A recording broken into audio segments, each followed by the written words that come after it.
Somewhere over the passing years and changing culture, women have lost their way. This book is written to lead them back home.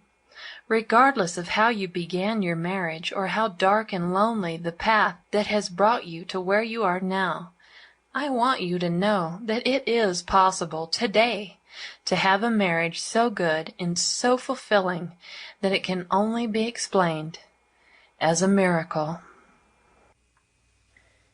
Created to be His Helpmeet by Debi Pearl.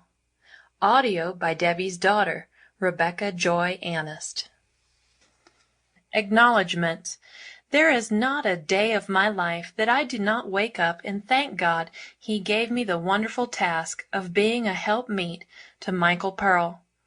I know God has used that man to instruct me, mold me, and love me into being the woman I am today.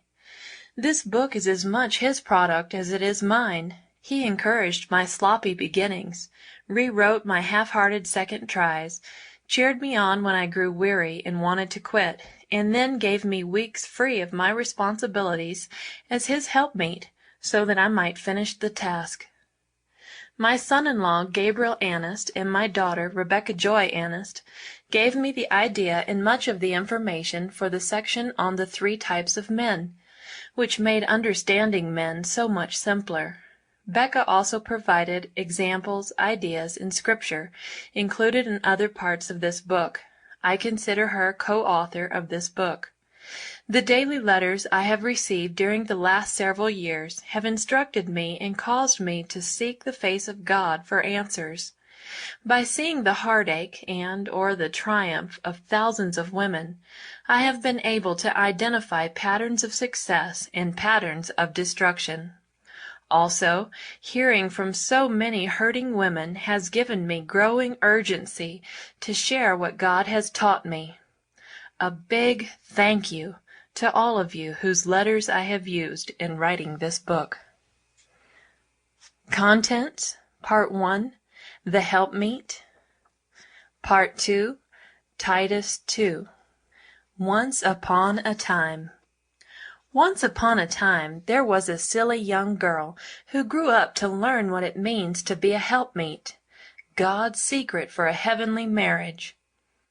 I start this book with the words, "Once upon a time," because it really is a wonderful story come true. It should and could be your story too. It is God's gift to every woman. My wife's story began 35 years ago with the ringing of the phone. I was sitting at the desk where I worked when my pastor called, asking me to go with him to a gospel meeting that evening. He occasionally called on me to go with him to counsel the girls while he dealt with the men. I was a single 20-year-old girl, and my pastor was a single 25-year-old hunk of a man. Of course, I said I would love to go and help. He had been my goal since I was 13 years old. Although I thought that he occasionally cast his eyes at me, I had despaired of ever getting my trophy. With that simple phone call my despair turned to hope once again. A few hours later my old VW Bug buzzed into the church parking lot. I grabbed my Bible and climbed into his oversized, overpowered station wagon, and we were off to a Bible study with a crowd of hippies. This was during the height of the hippie revolution and the Jesus movement. The birth control pill was a new and heady thing that drove hippies into an era of non-responsibility. AIDS was not yet a factor. The theme of the 60s was, "If it feels good, do it." Young people could be seen sleeping in parks or on roadsides, switching partners as the night progressed. Drugs dulled their conscience and destroyed their dignity. But in the midst of all this sin and shame, God poured forth His Spirit, and thousands of those heart-sick kids began to seek God. To me it was a privilege to live in a time when the Spirit of God moved so freely. The Bible tells us in Romans 5:20, "But where sin abounded, grace did much more abound." That evening our gospel meeting was held in an upstairs apartment, where a group of used-up druggies had gathered. The room was crowded with young hippies, dressed in worn-out jeans and tie-dyed t-shirts.